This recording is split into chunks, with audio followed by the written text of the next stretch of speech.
So welcome to part 3 of the Introduction to Emotional Mastery. This is a mini-series on understanding emotions and emotional mastery.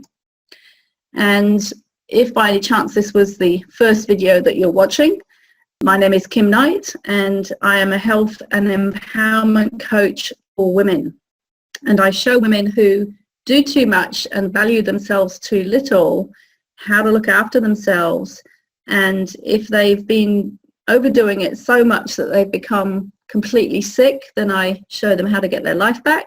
And if they're just unhappy, then I'll show them how to restore happiness at an authentic level, because it's all about a return to our self-empowered, authentic self.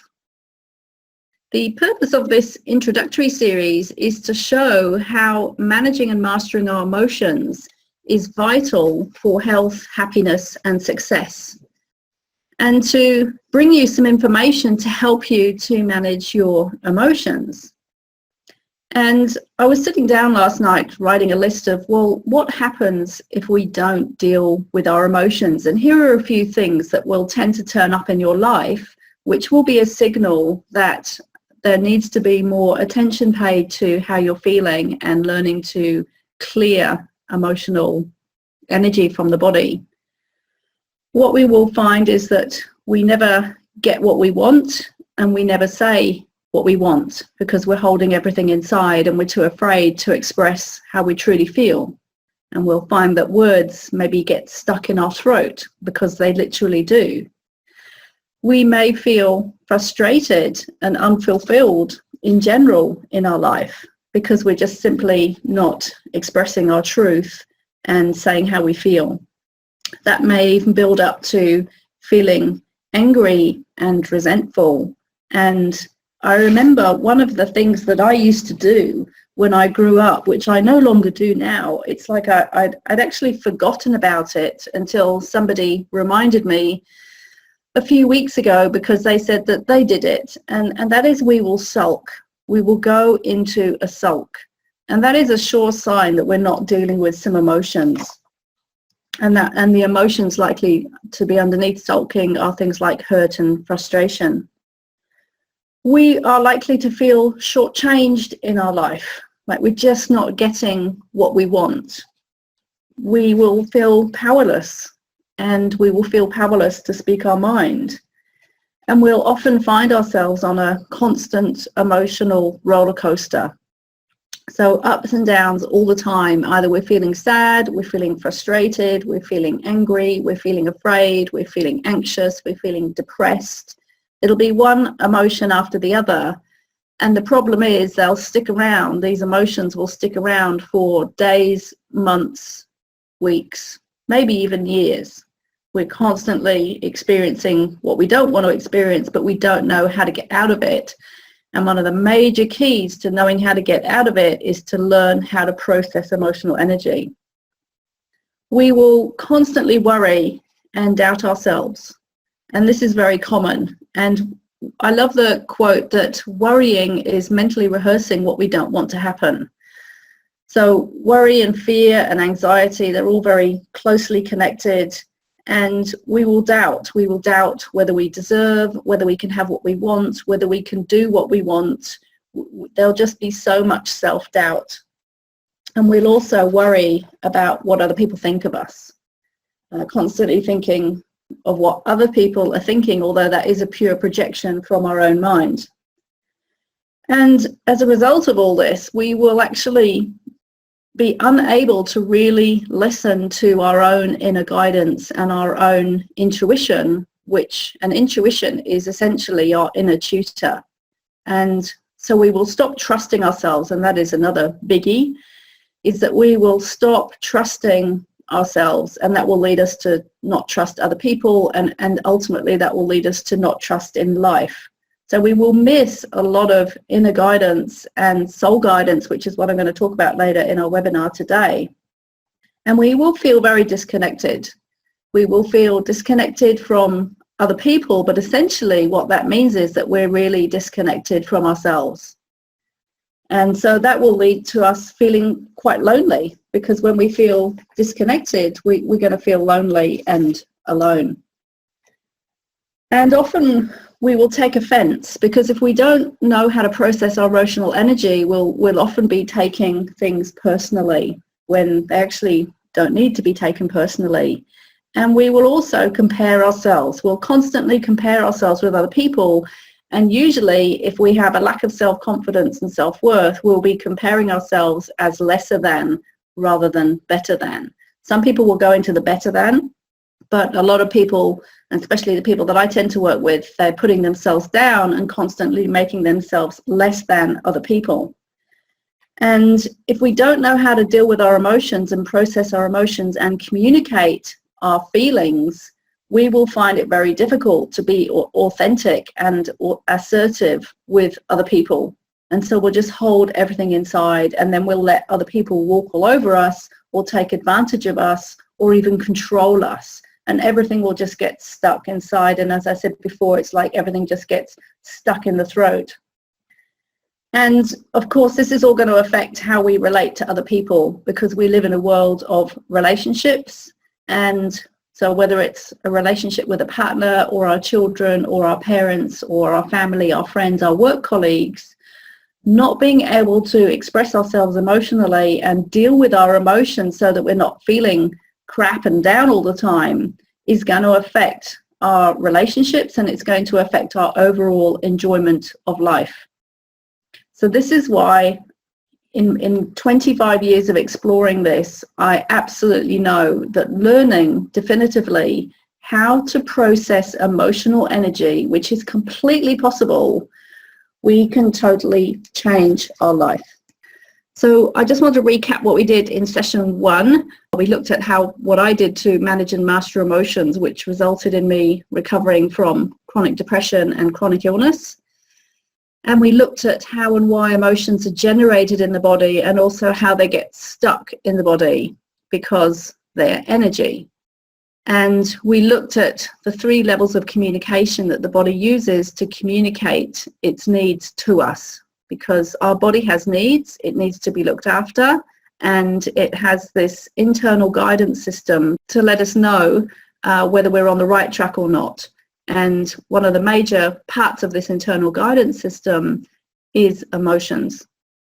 And we also looked at the impact of shocks and trauma, and how when we experience shock and trauma, that energy literally gets locked into the body and affects different parts of our body, including the brain and the heart and lots of different organs.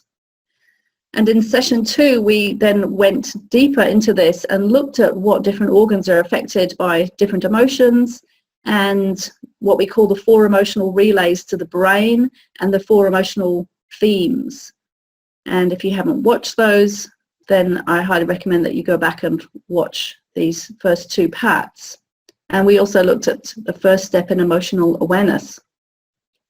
And just to recap these organs, there are 5 organs, heart, and these are organ systems in TCM, traditional Chinese medicine: heart, spleen, lung, kidney, liver. So if you go into part 2, then you can go and have a look at that again.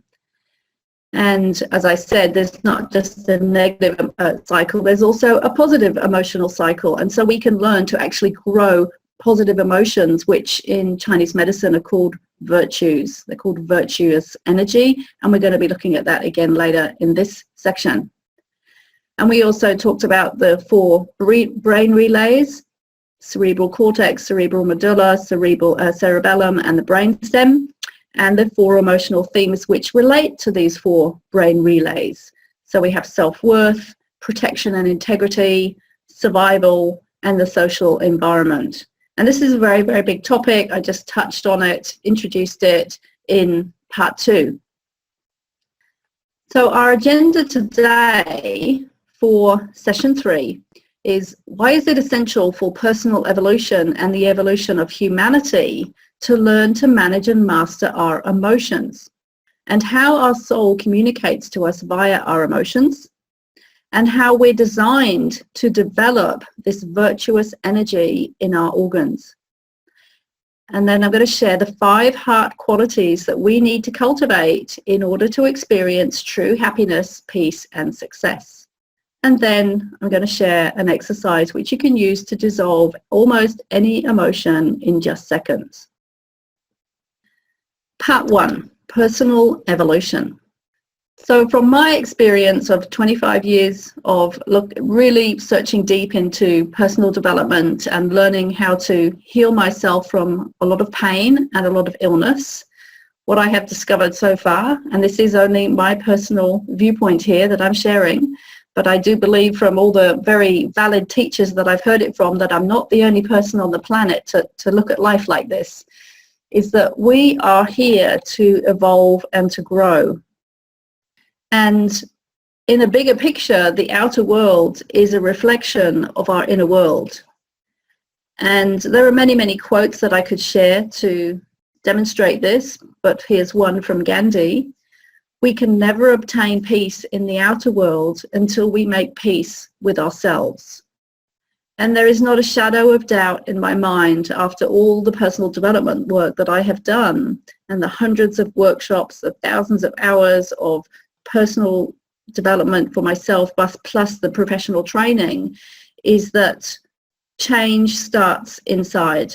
And I'm sure that most of you listening know that. And not just that change starts inside and that by changing our inside we actually get a different result on the outside, but we are here, the whole purpose of all this change is that we're here to evolve and grow as human beings. And life can either be static and then that leads to death, or we can evolve and grow and that is life. And I remember one of my first teachers saying that spirit just wants us to grow, and it has no qualms over whether we live or die, because if we die then we'll just be reborn again and then we'll continue the journey. And I have to be honest here and say that one of the things that has kept me going when I've got to real times of desperation is really, personally, I do believe, I don't have proof, but I just have this feeling that it is true that we don't have just one life. And so that if I don't deal with stuff in this life, I'm just going to have to deal with it in another life. And so I might as well continue and do my best and deal with it in this life and see how far I can evolve. And from all the learning that I have done, which in a bigger scheme of things is probably quite minimal, one thing that I have learned is that if we're here to evolve and learn and grow as a human being, this learning never stops. And I remember when I was on my journey around the world in 1999, when I'd sold my house because I really thought maybe I wasn't going to get well, and I thought that maybe I was going to die. And I said to myself, what am I going to do? Or what would I do if I only had a few months to live? And I decided to travel around the world and do my dream trip. And I sold my house and I set off to do that, but I was still looking for answers, and I was still looking for answers to the chronic illness that I was experiencing at the time. And I remember doing a healing retreat in Colorado, and the retreat leader said to me, "It never stops."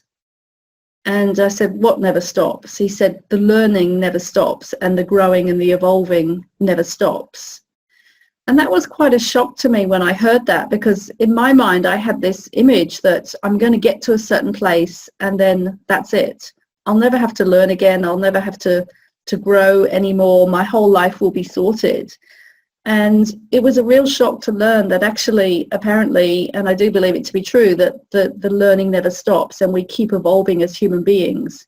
And, you know, if you want to look at it from a spiritual perspective, we actually evolve into higher levels of being, and that just continues and continues. So we are here to evolve and grow.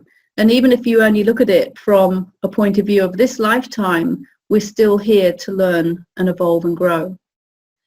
And then if we look at it from a bigger perspective of all of humanity, it's like if every person is doing that, that is the total sum of humanity. And so we're all here collectively to evolve ourselves and to grow and to become better human beings. And one of the things that I've really learned from some of these very evolved teachers is that we're here to learn self-mastery. So what is self-mastery?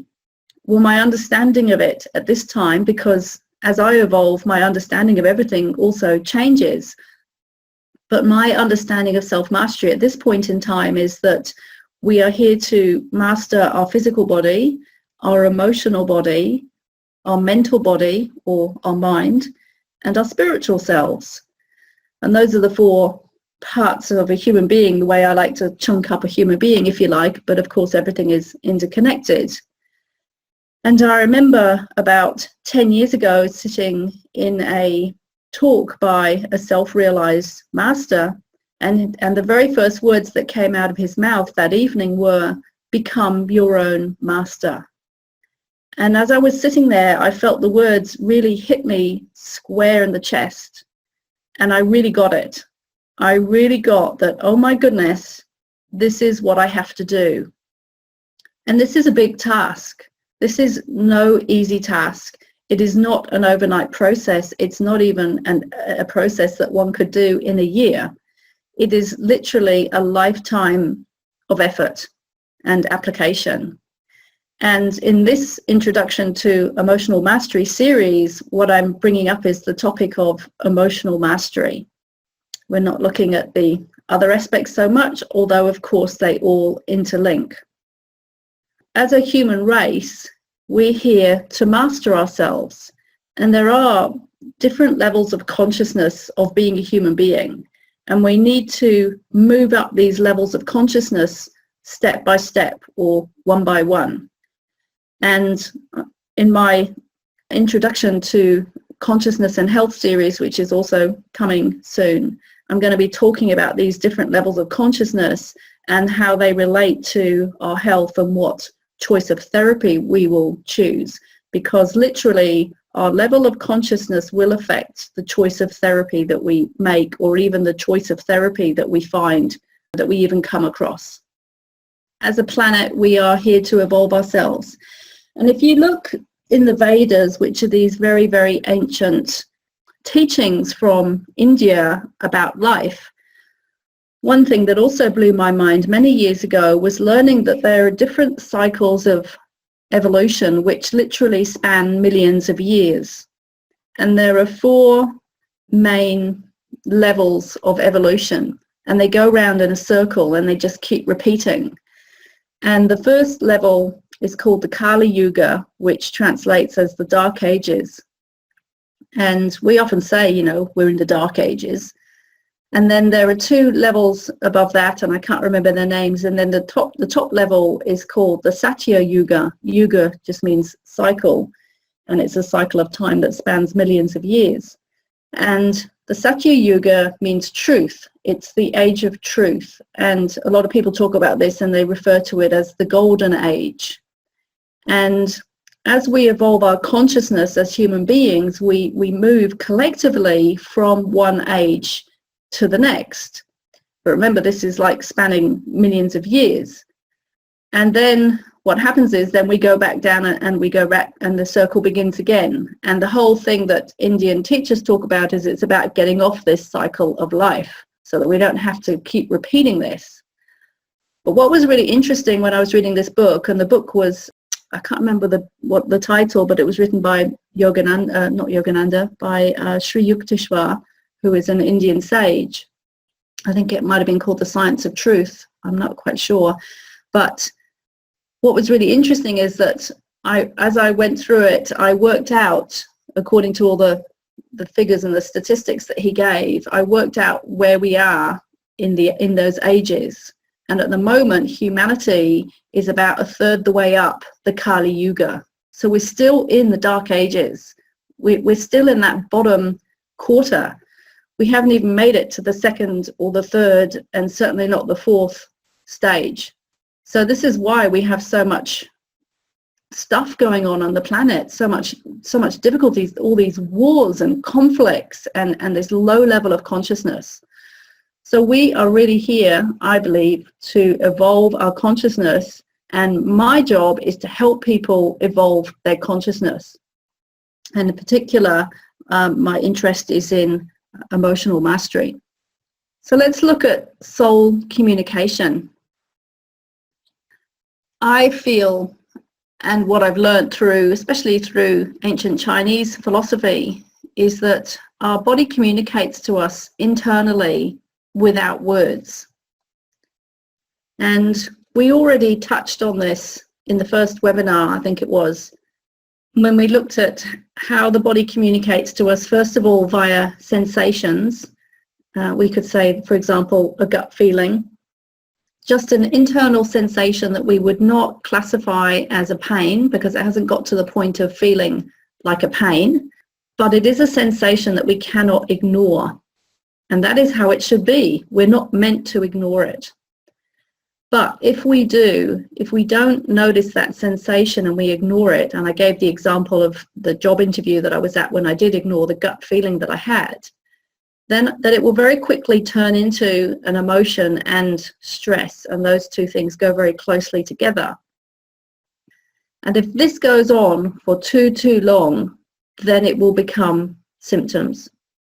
So for example, I was working recently with a client, and she has been ignoring her emotions for years and years and years. She has not been putting herself first. She has not been speaking her truth or communicating her feelings. She's just been holding everything inside, and all those emotions have been building up. And then a few months ago, she just collapsed. She basically could not function anymore as a human being. And has been to many specialists who say we can't find the cause of the problem, but of course the cause of the problem is the fact that she's not been her authentic self, and now she has a lot of symptoms. And now together she's learning how to process her emotions and how to deal with the stress and how to look after herself and put herself first and all that sort of stuff, and she is going to get better and is getting better. This is how it works. We have this internal body feedback system. And that is from a physical perspective of keeping us alive, and also an emotional, mental perspective of keeping us happy, right? And the two go together. But this internal feedback system has a wider ramification, if you like, with our soul, with something beyond just our physical body. And my feeling is that our soul also communicates to us internally without words, in the same way that it just that our body just communicates to us. Our soul is also communicating with us. And as I said before, we use the word intuition a lot, and really our intuition is our inner tuition, which is our inner tutor, which is connected with a higher part of us. And one of the things I remember learning many years ago is that if we're sick or we're unhappy, then we're off track, because our natural state is to be happy and healthy. And therefore, if we're not experiencing happiness or health, then we must be off track somehow. So when we get this feedback via emotions or stress or symptoms, then that is really useful feedback to let us know that, hey, you're off track and you need to do something different. Now, the ancient Egyptians, they knew this. You may have heard of the fact that when people died in ancient Egypt and they were put in the coffins, these stone coffins, their organs were put in canopic jars, because the Egyptians knew that the spirit of the person was in their organs. And the ancient Chinese know this as well. They know that each organ relates to a different part of that person's spirit. And so in ancient Chinese medicine, they say that the Shen is in the heart, and the Hun is the liver, the spirit of the liver, and the Po is the corporeal soul, which relates to the lungs. And the Zi is the willpower, which is in the kidneys, and the Yi is the intellect, which relates to the stomach and spleen. There are aspects of us, there are soul aspects or spiritual aspects of us which are connected into us through our internal organs. And this feedback that we're getting, when we get feedback internally, it is coming sometimes from a higher place. And maybe we could say always. It's messaging from a higher part of ourselves. And there are so many different names that we could use to call to label this part of ourselves. You know, some people say soul, spirit, higher self, God, universal energy. I mean, it's very complex, right? It's a very complex topic, and I'm not evolved enough to be able to explain this from a perspective of a highly evolved, self-realized human being. But I do understand some of the theory, and I do believe it to be true. So the whole purpose of bringing this up is just to really help people to see that when we have this feedback coming from inside of us, and we're getting a gut feeling or a sensation or even an emotion, is to understand that this is also coming from a higher aspect of ourselves trying to guide us and keep us on the right track.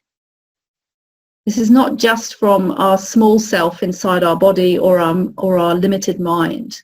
There's a bigger picture going on here, and it's really important to start to understand that.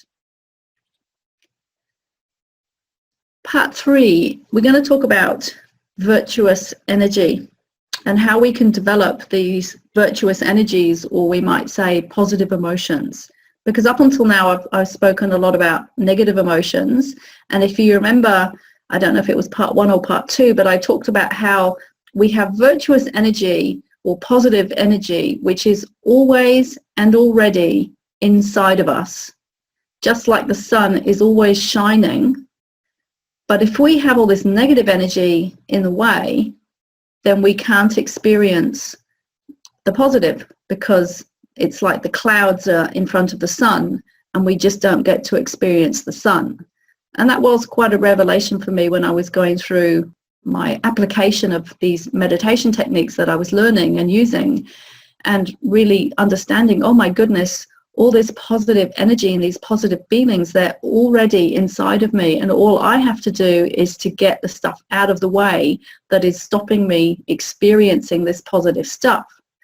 So all these positive emotions are already inside of us, but we have to learn to clear the negative stuff. There is no getting away from that. We have to do it, and nobody else can do it for us.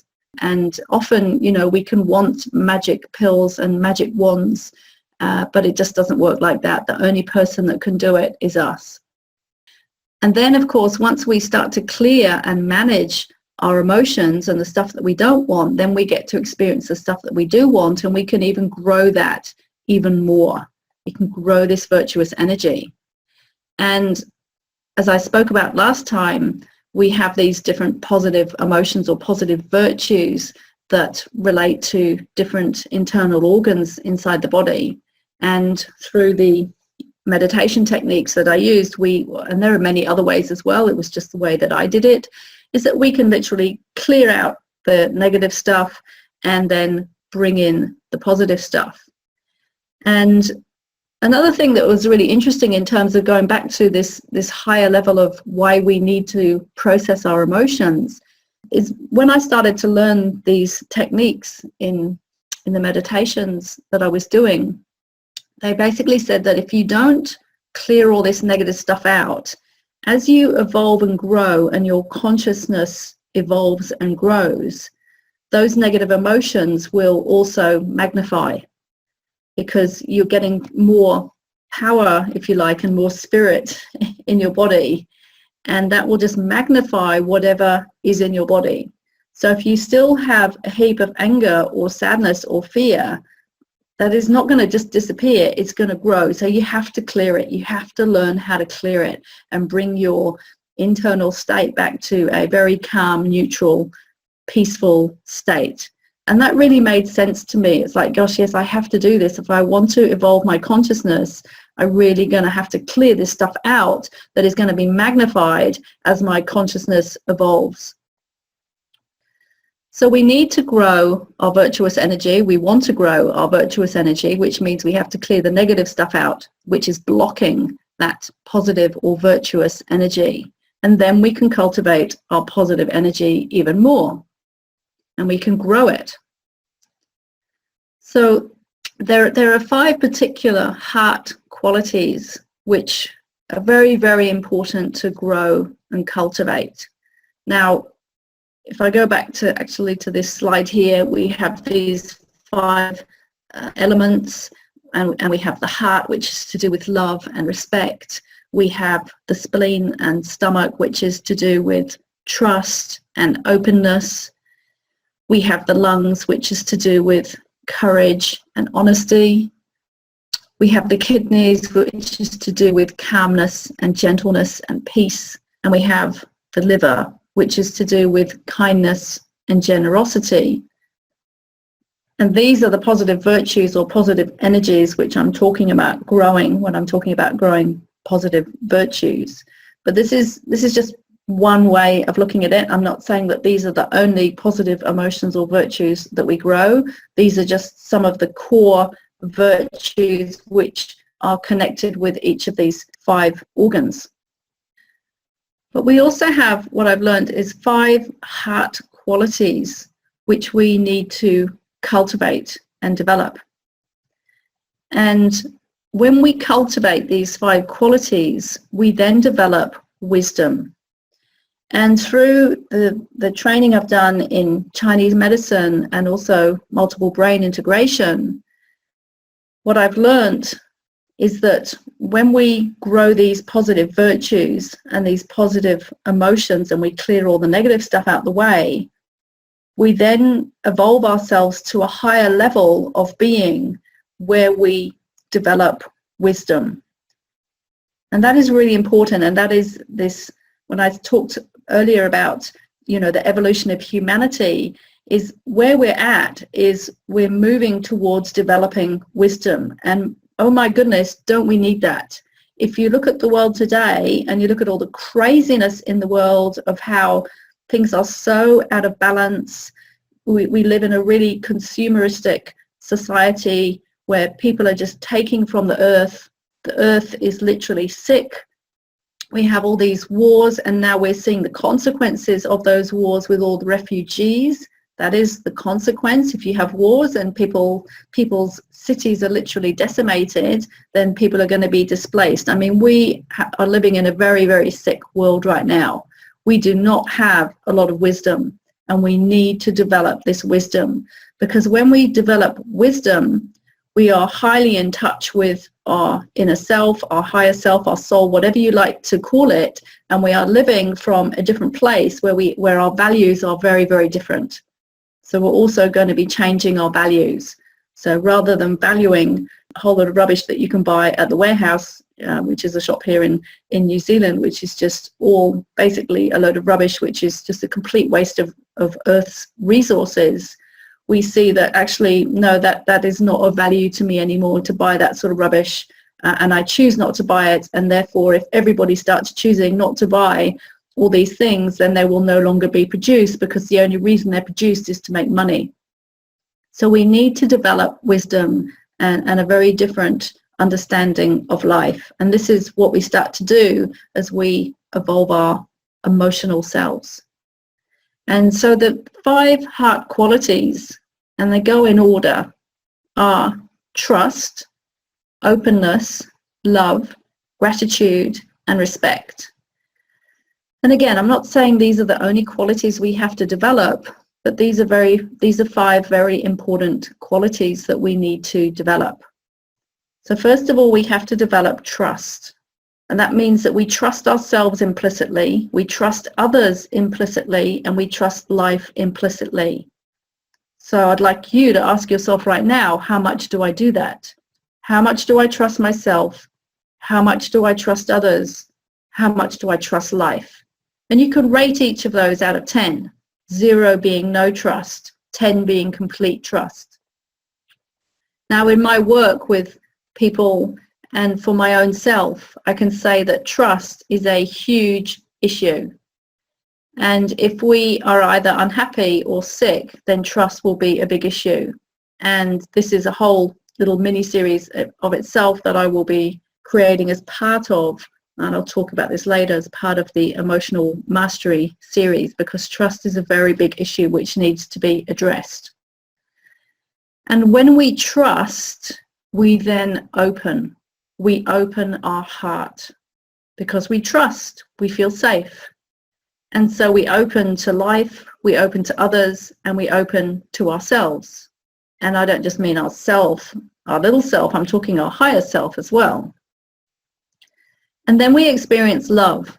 We experience true love, not just the love that is the more of a dysfunctional love of, I want love from somebody else because then I'll feel okay.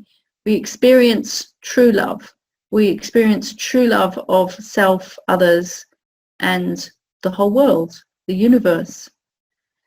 And then we experience gratitude towards ourself, others, and the universe. And then we respect and we have reverence for everything in life, including ourselves, including others, and including the universe. And all the teachings that I've come across from wise teachers, they all say the same thing. They say that ultimately everything is one. And even though we may feel ourselves as separate, ultimately we are one. We are all interconnected. And whatever we do to somebody else, we're doing to ourselves. And whatever we do to ourselves, we're doing it to everything else. That's why, for example, when we're angry with somebody and we throw that anger at that person, really we're just throwing it up at ourselves and we're hurting ourselves. So these are the 5 heart qualities that we need to learn to develop, as well as all the other virtues and positive energies and positive emotions. So the last part of our series is I just want to lead you on a little emotional clearing exercise, which is a very, very simple exercise to really clear emotions very, very quickly. So you may want to listen to this with your eyes closed. And this is an exercise that you can use when you have an emotion and it's just stuck. And as I mentioned in the previous 2 webinars, first of all, we have to have emotional awareness and we have to notice what is going on inside our body, and we have to notice how we feel. And then we have to acknowledge and accept how we feel without any judgment. And we have to give ourselves permission to feel your emotions. So that is theory. But the thing with emotions and emotional clearing is it has to be done in practice. This is not theoretical. Learning to clear our emotions is not a theoretical, intellectual exercise. It is an actual process that we have to take ourselves through. And this is the place where people really get stuck. One of the biggest lessons that I learned along the way of learning how to master emotions is the difference between emotions and thoughts. So emotions are to do with feelings and thoughts are rational. And we cannot think our feelings away. And that is what most people are trying to do, because they're just not getting down into their feelings and into their body, and they're not actually giving themselves permission to feel their feelings. And we cannot think our feelings away. And another way to put it is that thoughts are rational and emotions are irrational, and it doesn't matter how much you try and think and rationalize away a thought, it's just not going to happen. And that's why we get stuck then in a story which goes round and round and round in our mind, and we just get more and more worked up. It's because we're not actually giving ourselves permission to feel. So I invite you to close your eyes, and I recognize that right now you may not have something to deal with, and that's okay, because you can come back and listen to this again later. So close your eyes, and if you have a feeling that has been going on for you, first of all, I want you to notice how you're feeling. So the first step is awareness. It's like you close your eyes and you really need to get below your neck in your body. This is not a head thing. And ask yourself, What am I feeling right now? Now, if you're feeling good, that's great. This exercise is more for if you're not feeling good, but if you are feeling good, that's great. Notice it and label it. Not really into labeling things so much, but we need to identify. If we want to become emotionally masterful, we have to identify our feelings, which means it's useful to label them. So if it's a positive feeling, how are you feeling? Is it joy? Is it love? Is it happiness? Is it peace? Is it contentment? What is that positive feeling that you're experiencing? And if it's not feeling good, then how are you feeling? How would you label that feeling? Is it sadness? Is it grief?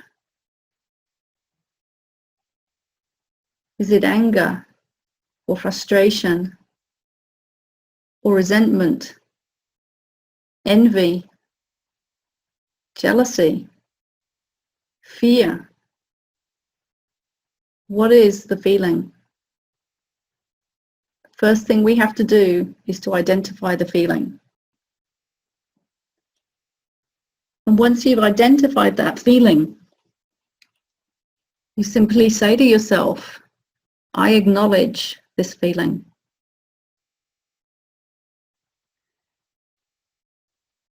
And if you have identified and labeled it, then you say, for example, I acknowledge this fear, or I acknowledge this sadness.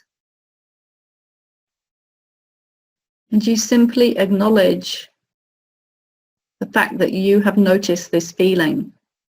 And it's like you're acknowledging it to yourself within yourself, and you're meeting it. You start giving yourself permission to meet the feeling. And it's like you're opening your arms and embracing that feeling without any judgment.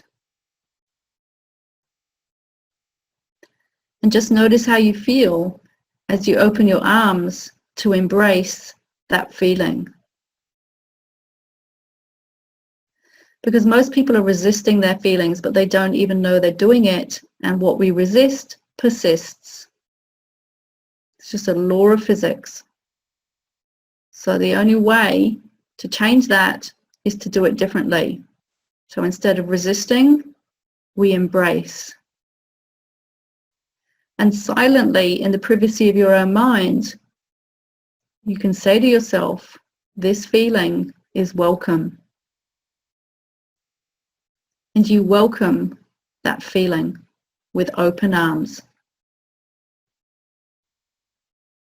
And notice what happens as you do that.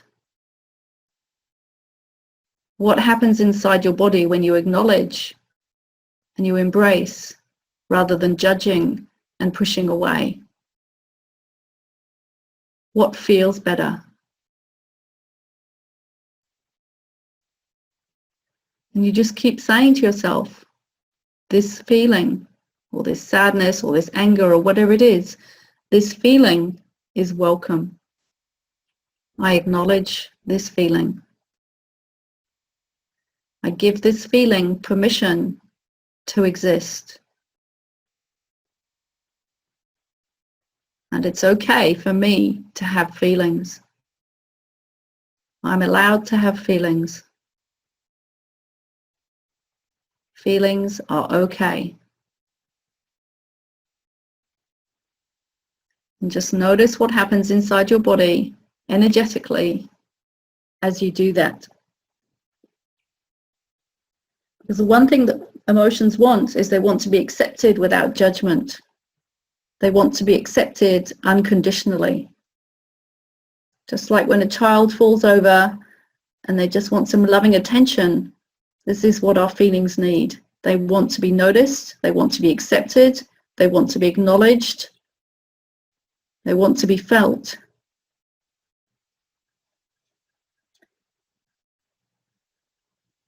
And then you can slowly open your eyes. Now there is much more that one can do with emotions. This is a starting point. but it is a very, very important starting point, and we must do it. It is very transformational, because what we're doing is we're literally, by meeting that energy, by bringing our consciousness to that energy, it literally starts to transform. By giving it our attention without any judgment, that energy can finally start to move and transform. And most people are not doing this. They're staying stuck in their head, or they're not even aware that they're feeling anything in the first place. But just because we're not aware of it does not mean it's not there. And usually the yucky feeling we get around feelings is because we're resisting feeling. Now, there are different approaches for dealing with different emotions. So how we then deal with anger and sadness and fear, there's much more to it than that I will be going into in the full emotional mastery series, when I take each emotion at a time and we look at the different approaches we can use for different emotions, because there are slightly different things that we need to do for different emotions, and it really is a huge topic. But this is the starting point. The starting point is to acknowledge and be aware without any judgment of how we're feeling, and to start to accept that and welcome it. Because mainly the yucky feeling we get about our emotions is when we resist them. That is where most of the emotional pain comes from. It's from resisting our feelings, either consciously or, well, actually it's not usually consciously, it's mostly either semi-consciously or completely unconsciously. And that is when we feel horrible and bad and depressed and whatever. Okay, so I'm going to just finish by sharing 4 things that are upcoming of where I'm taking this emotional mastery information, because as you probably can see, one of the topics that most interests me is learning how to deal with emotions. And that's just been because that was my path. And there are a lot of people out there who deal more at a mental level and the mind level, and that would be people more who do the neuro-linguistic programming type of training.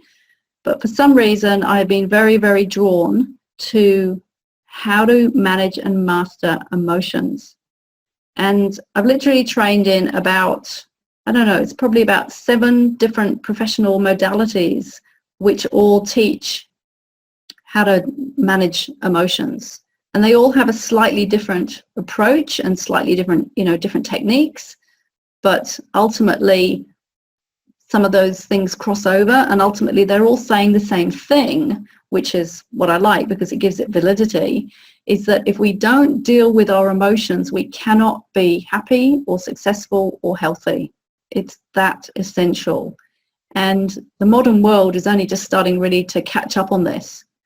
And I know that the word emotional intelligence is bandied around and even available in the corporate world, but really their level of emotional intelligence training is very, very basic to what I teach with how to master emotions. And I remember being at a conference, I was presenting at a human resources conference a few years ago on emotional intelligence. And it was probably the worst presentation that I ever gave from the point of view of how it was received, because I went far too deep for what people were ready to hear.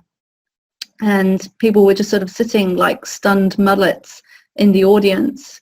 And I realized that I'd given far, far too much information too quickly, went far too deep. Although there were some women, interestingly enough, who came up to me afterwards, and it always seems to be more the women who are ready for, in general, for this information. That is quite a generalization, but I would say from the people that I work with, it's 80% women who are ready to get into this emotional stuff. And a few women came up to me afterwards and said, wow, that was just really interesting. Thank you so much. There are 4 things that I want to share. One is this series and how I've now made it into a mini series, which people can get hold of probably from next week. There's a small fee for that, but it's all nicely edited up, which I'm going to show you in a minute. And then I just want to touch on the Full Emotional Mastery series, and then the Inner Peace or Smile Your Way to Inner Peace meditation series. and just remind people about the emotional health series. So this series that we've been going on, this journey of these 3 webinars, is now or very soon going to be available in my membership portal as the Introduction to Emotional Mastery mini-series.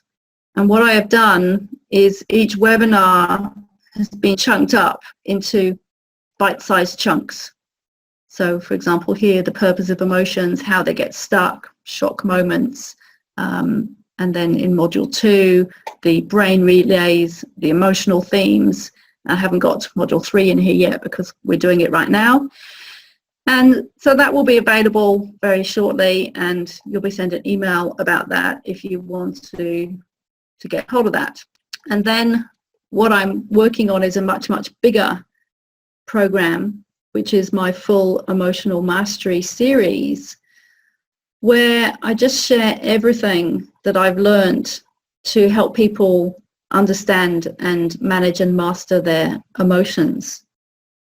I can only show you a little bit here because it is only in development at the moment, and even though there's a whole program here, the way that I'm going to be rolling it out is it's going to be done in chunks. It's going to be done again in bite-sized modules, and then altogether it will become this complete emotional mastery series. And that is just because it is just too big a program to put together. Probably take about 3 months full-time work if I was to sit down and put this together without doing anything else during the day. So for example, if we go to foundational theory, then there's going to be lots of different lessons on describing, for example, our emotional needs and the emotional needs that we have as we're growing up as children, looking at, well, what did you learn when you were growing up? The 3 levels of what, so some of this we've touched on, but I'd be going into more detail, the 3 levels of how it communicates to us, the connection between stress and emotions. So there'll be lots of modules in here that is what I call essential theory. I'll be bringing in and talking about the connection between illness and stress and emotions and disease, and emotional healing responses, and how sometimes as we get better we feel worse emotionally rather than better, and that is actually a sign of progress, but people think they're going backwards when actually they're not. So there's a lot of theory, what I call foundational theory, and then we'll be looking at, for example, the core, what I call the core emotions, and these will be a whole little mini program in themselves: how to deal with grief and sadness, how to deal with anger, how to deal with hurt, how to deal with fear, how to deal with disappointment. So we'll be literally chunking down, getting very specific about different emotions, and then talking about self-worth emotions and composite emotions, which are groups of emotions which come together and become a composite emotion, and how to develop these wisdom emotions and these positive virtues and habits that we need to change, and exercises for clearing emotions. So it is a huge project, and the way that I've decided to roll it out is I'm going to be doing it in modules. So for example, I'll have a module on depression, just dealing with depression, and I'm going to have a module just on trust, which will be like a sub-module of the whole program. There's so much information in each of these sub-modules that they need to be delivered as an entity by themselves. And one program that is just about ready, I hope to send this out very shortly, is a meditation series which is sharing the techniques that I learned and practiced for many, many years to clear negative emotional energy from inside my organs. I trained, as I said, in these ancient Chinese meditation techniques to clear emotional energy from the internal organs. So this is a very in-depth program that is just about ready, where people learn what's called the inner smile meditation.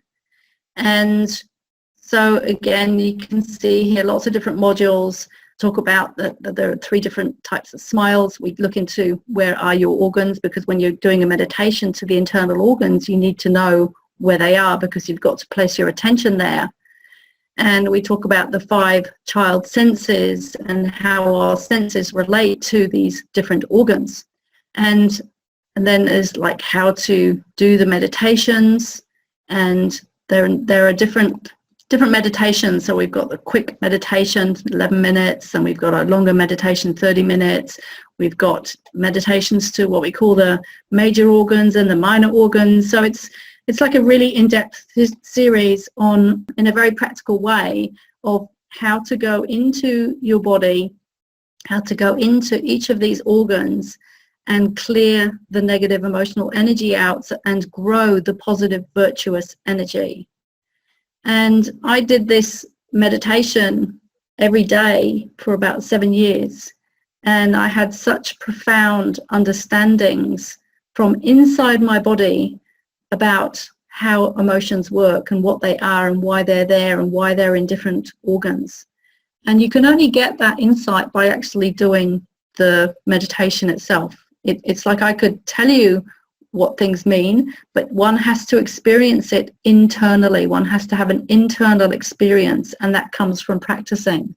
And that is why in ancient China, the way that the teachers would work is that they would give a technique to a person, and then just one technique, and they would say, go away and practice that for a year, or maybe 3 years, or maybe 10 years.